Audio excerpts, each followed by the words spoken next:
I'm going to apologise before I begin. My cough, which, if you've seen the Season 2 review of The Simpsons Part 1, it came back. Yeah, it went away 1 week, and that week I managed to do Part 2 of the review, which I should probably put up. But then it decided to come back, and it's come back with a bit of vengeance. Right there, as you can see. So if I do cough, I do apologise. But that's not why you're here. You're here to see my thoughts on Captain Marvel and what I thought of it.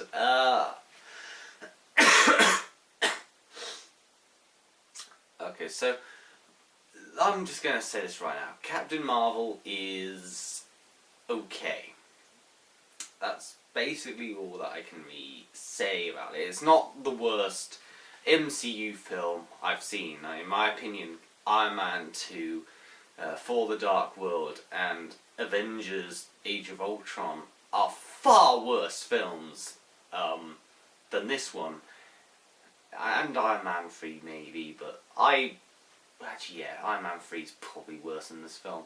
But saying that, it is still in the bottom of the barrel. It's still like at the bottom end of the MCU ranking, if you know what I mean. And I'm going to say this right now. I do not know what Brie Larson said. Around a week when the film got released, or was about to be released, she said something and it pissed off a lot of people. I do not know what she said exactly, and my interpretation is it's one of two things. A, people are overreacting over a simple thing that she probably said, or B, she's just being an asshole shoving her agenda in front of everyone's faces. But I do not know what she said exactly. All I know is that everyone was really hyped to see Captain Marvel, and then she said something, and yeah.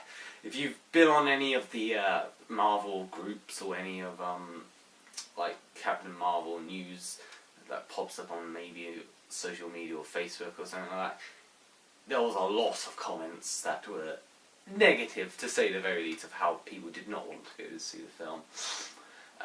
Then of course you had the review bombing, which I do not agree with. I think review bombing is wrong, and one of the problems with review bombing and what has happened as a result, which is quite predictable, is people who have genuine problems with the film are now called trolls because of a bunch of retards who decided to review bomb it. Thanks a lot, guys. You've ruined people who have had genuine concerns, because now they're just basically being treated like shit. And so I will admit, I sort of just ignored the fiasco. I couldn't be bothered to deal with any fiasco, and I was sort of rolling my eyes at some of the comments being made. Like, I felt like it was a lot of, let's just say, it was basically people saying they didn't want to go and see the movie because it had a woman in it as the main protagonist, and of course they're not going to say it like that outright. They're just going to find a creative excuse to say basically that. But what worried me about this movie was when the actual critic reviews, when the actual internet reviews were starting to come in, and they were all saying more or less the same thing. And I swear to God, the most used word to describe this film from a lot of the reviews I've seen is average. Average. And that did sort of concern me. And when you go into depth in a lot of these reviews, almost all of them had very similar problems, and that did sort of worry me. So then I decided, I wanted to watch this film because obviously I want to prepare myself for Endgame, which I'm still looking forward to, and anyone who's, feels like if because of Brie Larson, that they don't want to watch Endgame and Endgame's ruined for them, you're acting like a child, and you should probably, you just should probably shut up. Like, you're acting like a child, and all I have to say is you have to grow up if you're acting like that. Just because of one person's awful performance doesn't mean that you should, or awfulness, you shouldn't just then judge the entire end game as a result. And yeah, quite frankly, you're retarded if you're like that. But I went to see this film, and it was actually yesterday because it was released in the UK, and obviously I went to see it. The first thing that pops up is this wonderful Stan Lee tribute. It's the Marvel logo, but they've got all these Stan Lee bits, and that is beautiful. Like, honestly to God, that was amazing. So that made me happy. And then the film started. I'm going to say this right now. There were two major problems with this film. And these problems are why I call it an okay film. Why I consider it not necessarily bad, but certainly in the middle of the road. And they're pretty big problems. And I hate to sound like a broken record, because I'm sure a lot of you or a lot of people have said the exact same thing, but one of the big problems is Brie Larson's Captain Marvel. She might have smiled at least, I don't know, twice in the film. I can't tell, because her facial expression never changes. And what I find absolutely hilarious and ironic about it is the whole film goes on about how, oh, she's very emotional and she's letting her emotions, get in the way, and all you get is this blank expression.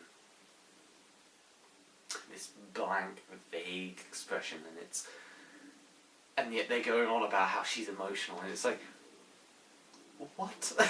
Like, if it was a different, like, if it was a better actress who knew how to emote, like, facially, because funnily enough, just going out on a limb and sort of smirking maybe, like, or,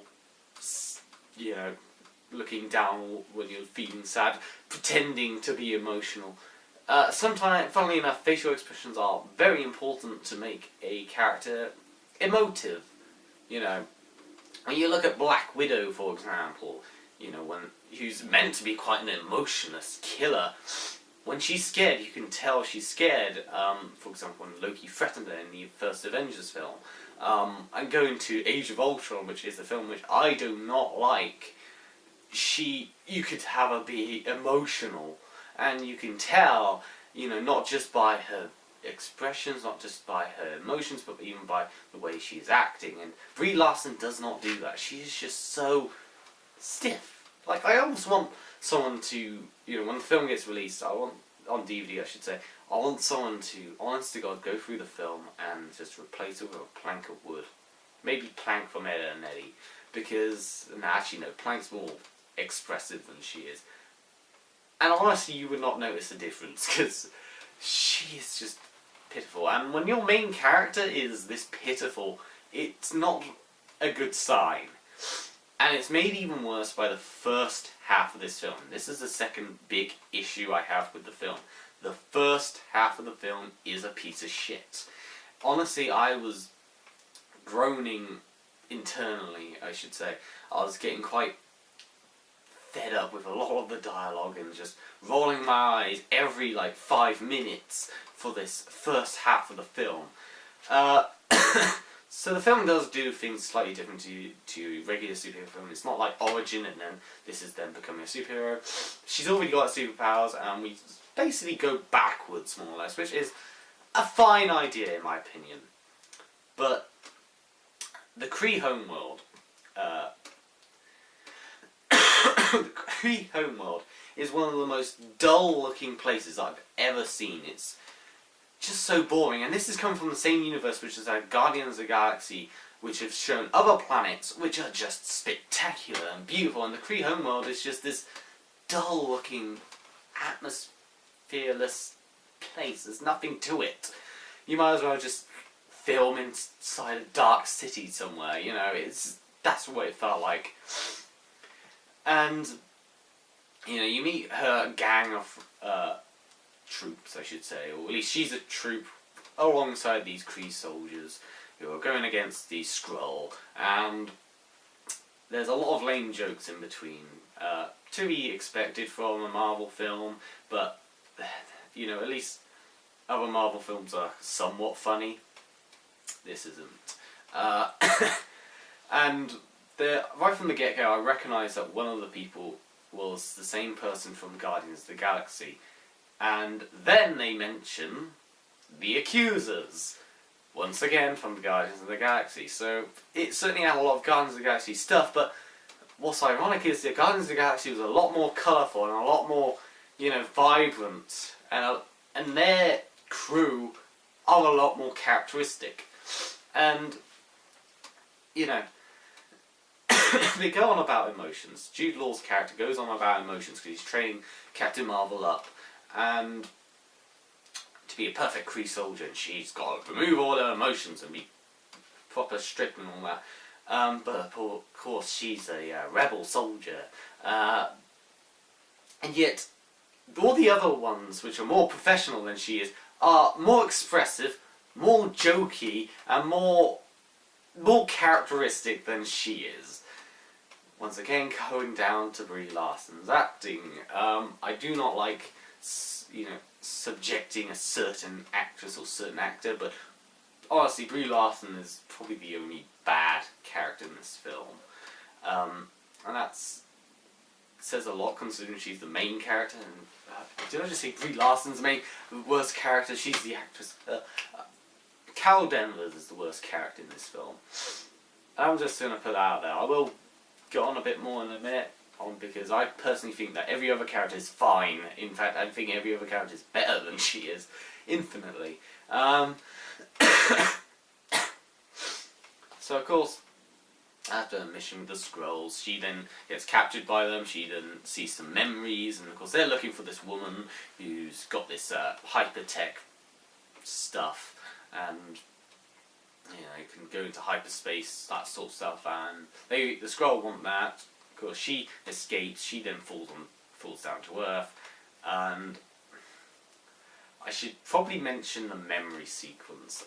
In the trailers, I will say this: the CGI looked really shit, and combined with this blank, vacant expression, it was quite laughable watching the trailers. It's like, I don't even think the trailers were that good personally, and I didn't even like the way she looked on the posters. It's like, I had my worries beforehand, but watching the film I kind of hoped that maybe things would have changed. They didn't. So yeah, so when she's having these memories like shown to her, because she sees like, oh, she's had this friend and she's friends with her friend's daughter as well, and you know, she went racing one time, but she flipped the car over. You know, her brother or her father was like very kind to her, and you know, would tell her about, oh, look at the stars and all that. And then it has this one bit which a lot of people have pointed out, and it's a prime example of what I like to call movie sexism. Movie sexism, which is this over the top, unrealistic attempt at trying to show sexism, you know. Because it has a guy walk up to her during these memory sequences, and he says to her, you know why they call it the cockpit? Now, I understand there's a lot of people who, you know, weren't looking forward to this film and were scared that the film was going to, I don't know, it was going to be a bit SJW'd for their taste. Well, if you're one of those people that watched only the first half of the film, you would get that. And it's not helped by moments where she blows someone, she like fires her, you know, beams at a billboard which has James Bond on it, but it decapitates James Bond and the Bond girl is free, more or less. You know, that sort of imagery, if you get what I mean. I'm going to make a comparison to I do apologize. Make a comparison to Wonder Woman.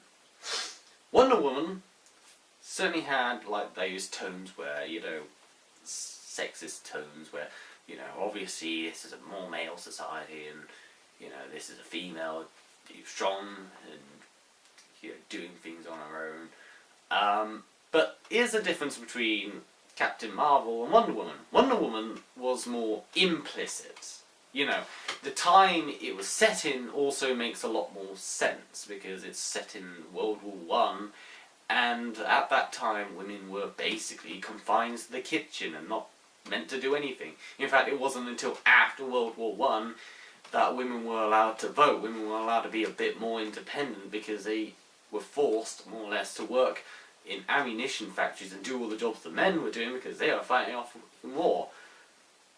But they never went out of their way and said, "Oh, you're a woman, you shouldn't be doing this." You know, it was more implicit. Like the way they would talk and the way in their actions was a bit more implicit. They would give the odd look and then they would look away. It wasn't explicitly saying, "There's a woman in here," you know. And Captain Marvel, on the other hand, is the type of movie that likes to be a bit more explicit, if you know what I mean. And it's cringeworthy, and it's what makes it, you know. And going back to Wonder Woman, what makes it worse is that it's set in the 1990s. Do I need to point out that a lot changed? We're not living in 1950s, you know, and I'm fairly sure the 1990s weren't the 1950s or before that, you know. I'm fairly sure, funnily enough, we aren't living in a 1950s society. I'm fairly sure 1950s died in 1950s, but hey-ho. So yeah, the first half of this movie is pretty bad. It's very dull, actually. It's very, very dull, and it's sort of convoluted and confusing to the average viewer. But the film, and this is why I called it an okay film, this is why I think it's a 5 out of 10 at best film, because the film saves itself. And you want to know how it saves itself. Nick Fury. As soon as Nick Fury gets involved in the story, as soon as he arrives, the film sort of does a 180 and actually becomes an entertaining film. You know, we have some entertaining sequences where Captain Marvel's on a train trying to look for, you know, this Skrull, and it could be anyone. You know, and it also has this wonderful Stan Lee cameo. I just love seeing Stan Lee, even after, you know, he's passing. It's just great to see him. They're here and there. It's just brilliant. But I digress. You know, and not only that, we have Nick Fury, who's, you know, joking around. He doesn't really believe this whole alien story. And then it turns out Agent Coulson was a Skrull, because the real Agent Coulson was left behind at the Blockbuster. So there's a lot of great moments here and there. As soon as Nick Fury is involved, and then as soon as Nick Fury is a little bit more involved in as soon as he's plastered in as arguably the sidekick, in my opinion, the film really does improve. You know, we have this bit of a mystery trying to find this woman who the Skrull are looking for, who's Mar-Vell, not Marvel, Mar-Vell. 2 words.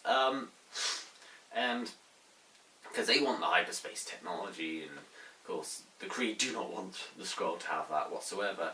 And at the same time, you know, we find a little bit more about Carol Danvers' history and how she became to be, and it actually gets a bit more interesting during this second half.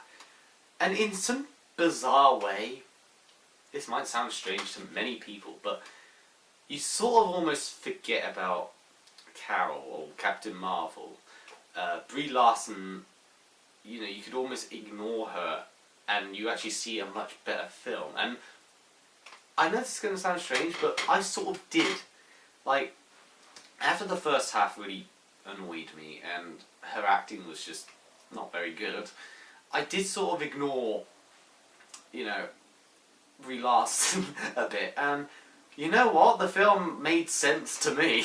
It made sense with, you know, just almost blanking her out from my mind and just watching, you know, sure, you could argue that Nick Fury's, you know, lost the plot if you think about him talking to himself, but still, it made a much more entertaining film.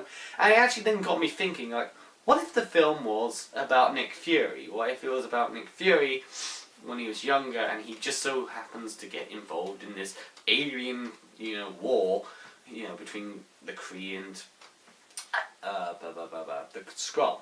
And I know, Captain Marvel would still have to be in there, but honestly, if you made Nick Fury, if it was more centered around Nick Fury, if Nick Fury was the main character, if it was called Nick Fury, I bet you the film would have been a bit better, because you would have had to, you would have easily skipped through that whole first half, which is awful, and you would have instead replaced it with Nick Fury stuff. And honestly, Nick Fury saves this movie. Samuel L. Jackson is just a great actor as it is, and can I just say the makeup and all the CGI done to him is brilliant. It really is. Yeah, just checking it's still filming. Don't want it to stop. He also meets a little cat, and of course he's going, "Oh, look at the cute kitty," and all that. Which, I will admit, I'm not a fan of movies that try to force this whole, "Oh, but the cat is the best thing in the whole movie," or "this animal, this little thing is the best thing about the movie." I'm not a fan of movies that do that, like try to force animals as the central point, and really they're just animals. They're not that important, funnily enough. I mean, in real life they really are important, Don't want to hunt them out of extinction, obviously, but it's a fucking cat. That's what I'm trying to say, and I will admit, when I saw these news sources going on about the cat, I thought, oh, for God's sake. They're going a little bit, they're pushing it a bit. But I will admit, the cat is quite funny, mainly because of what other characters' reaction to it is. So Nick Fury really does save the movie, but another character that really does help the movie, and honestly there is this scene, which I'm going to get to in a minute, which perfectly shows why every character in this film is better than Captain Marvel, and why every other actor and actress are better actor and actresses than, Brie Larson. And it's when they go and meet Carol's old friend, old Air Force friend, and she's at home with her daughter because she basically retired from the Air Force because of what happened, and she wants to get some answers, and of course they get some answers. And there's this brilliant scene which is a perfect demonstration of how bad Brie Larson's emotions or acting is, because she's talking to her friend, and her friend is, the actress is giving it her all. She's actually getting emotional, she's getting angry at the same time, and you can tell from the facial expression, you can tell by the acting. Brie Larson, who's also meant to be, getting quite upset and reminiscent, is just the same blank face. It's this blank face. Maybe she looks down at some point, and then you've got this other actress who's right in front of her, and she's giving it her all. Captain Marvel's friend, I'm going to say this right now, is a much better Captain Marvel than Captain Marvel, because she's a lot more interesting. I actually really like her, and her daughter is also, even though being a kid character, is still just as likeable, in fact. Like I said, every character that isn't Captain Marvel is a great character, and except for the flashback cockpit guy. Oh, I feel bad for that actor. I really do, for having to mutter those lines. So at this point, the Skrull then come in, and of course it's revealed that the Skrull are actually the good guys, because this Mar-Vell was trying to save the Skrulls by sending them far away, because they're basically refugees, and they're sending them far away to the edge of the universe, away from the Kree, who are basically hunting them down. In my opinion, even though it's quite a generic and cliched twist, something that we've seen a load of times in other superhero movies, I didn't actually care that much for this twist, and I actually thought it was quite decent. I did not see it coming. I thought the Skrull were meant to be really, really evil villains, but when you get this twist happen, it's actually quite good. And can I just say, the Skrulls, even though they're full of makeup, once again, more expressions than Brie Larson. honestly, the Skrulls are actually pretty fucking awesome. I love them. I really do think they are great characters. The Skrull General in particular, he's just fantastic. So of course Captain Marvel, upon realizing this, decides, alright, I'm going to save you now. And so if she helps save them, but the Kree, of course, they're not very happy, and of course she finds out that Mar-Vell, while reviewing the tapes, she finds out that Mar-Vell was killed by Jude Law's character, who, you know, was her commander. And of course she's shocked by this, because that basically what proves why the Skrulls are the good guys and the Krees are the bad guys. And so, with help from the Skrulls, they all go off to this unknown laboratory which is hovering around the atmosphere. They go to the atmosphere that was built by Mar-Vell, and of course they're hoping that they can save the Skrull and send them off to the edge of the universe. But the Kree arrive, and of course Captain Marvel, you know, is basically arrested. She's captured, and she's got all these gooey, like, I think it's called the main network or something like that. It's something like that like controls her, and you know, and of course she has to fight back against it, while all the prisoners, including, you know, the best friend, including the Skrull, including Nick Fury, have been arrested, and they're being put in a cell, and they're about to be ejected out into space, because that's how they punish them. However, Marvel fights back, and she becomes Captain Marvel, I guess you could argue, and she fights against all the Kree. And I will say this, because this scene is quite music heavy. You know, you have Come As You Are by Nevada, and then you have I'm Just a Girl by Gwen Stefani, and I should probably go on a tangent right now. I love the music in this film. The music is probably one of the best highlights of the film, because, you know, it's set in the 90s, so of course you already know that it's going to have some good music, and it certainly does. Even, like, you know, she even wears a Nine Inch Nails shirt at one point, which is just so 90s, I love it. So, you know, the 90s aesthetic is good. Like, you know, a lot of, as soon as they're on Earth, the film is good. It's when they're not. Like, the first half of this film is a piece of shit, but the second half is so much better. I don't know whether that will convince anyone to see it, but, I mean, especially considering my criticism of Brie Larson, which you have to deal with for the whole film. But, yeah, the music in this film is fantastic. They even have a Courtney Love, a song from Hole. I don't remember, is it Celebrity Skin that's sung at the end credits? I don't remember. I think it is Celebrity Skin that's sung at the end, and once again, a great song. There's a lot of great tunes in this film. Yeah, so back to the story. Ronan the Accuser makes a few appearances throughout this film, and he's about to destroy Earth because, you know, they gotta get rid of the Skrull infestation. That's how they do it. They destroy planets, basically. And Ronan, you know, he loses a few ships to Captain Marvel, who basically beats up all the Kree, destroys their master plans. Skrull, on the other hand, are basically saved.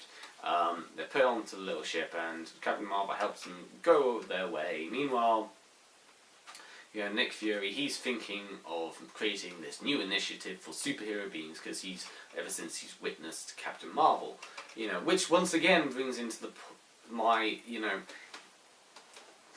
little, I guess you could call it fanfic, where, you know, you could have had the film be about Nick Fury, and this could, you know, and this ending certainly feels like it could have been a Nick Fury-centered film, with Captain Marvel more or less put in, because this is his first experience, you know. I'm just putting out there. It also turns out the cat is an alien, although that was pretty obvious by the dialogue. Like, that's not a cat, that's a whatever it's called. And it certainly is, has these little tentacles. I will admit, even as predictable as it was, I still found it funny when that happened. And I know some people have a bit of a problem with what happens with Nick Fury's eye. Spoiler alert, the cat scratches it out. But, okay, it doesn't scratch it out, all it does is scratch it.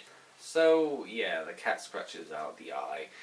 The camera did go off, by the way, and I lost at least 10 minutes worth of dialogue, which sucks. But let's talk about the best part about Captain Marvel, which is the end credits scene. Well, second best. The first is the Stan Lee tribute, and then this. The end credits scene leads into Endgame, and it's this pretty cool scene where you have Captain America and Black Widow just looking at this like graph of the world, this hologram of the world, and it's got like all these people missing, and it's 3 billion, and it's still counting. It's, you know, it has all these individual countries, all these like thousands and millions of people just gone. And, you know, he says, this is a nightmare. She replies, well, I've seen worse nightmares. They get worried because they've picked up Nick Fury's little communicator, which is, throughout this film, it is used. And you do find out how he uses it to communicate to Captain Marvel. It can communicate all across the universe. And so, he, you know, they pick up